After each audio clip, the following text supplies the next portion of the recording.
Good morning বন্ধুরা। এখন বাজে সকাল 6টা। আর এই সকাল 6টা থেকে আমার মর্নিংয়ের কাজ শুরু হয়। সকালে কিছু বাসি কাজ থাকে, যেটা প্রত্যেক বাড়িতেই থাকে। সেই কাজ কমপ্লিট করে তারপরে আমি একটু ফ্রেশ হয়ে নিই। ফ্রেশ হয়ে তারপরে আমি অন্য কাজে হাত দিই, কারণ নিজের জন্যও তো একটু সময় বের করতে হবে।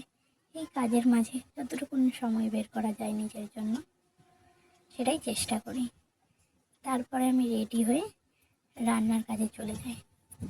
সকালে রান্নার কাজ কমপ্লিট করে তারপর ছেলেকে নিয়ে আমাকে বেরোতে হয়। ছেলেকে স্কুলে পৌঁছে দিয়ে আমি বাড়ি ফিরে আসি। ছেলে ওর বন্ধুর সাথে স্কুলে ঢুকে গেল, ওকে পৌঁছে দিয়ে আমি বাড়ি ফিরে এলাম। ভিডিওটা যদি ভালো লেগে থাকে লাইক, শেয়ার, কমেন্ট করুন।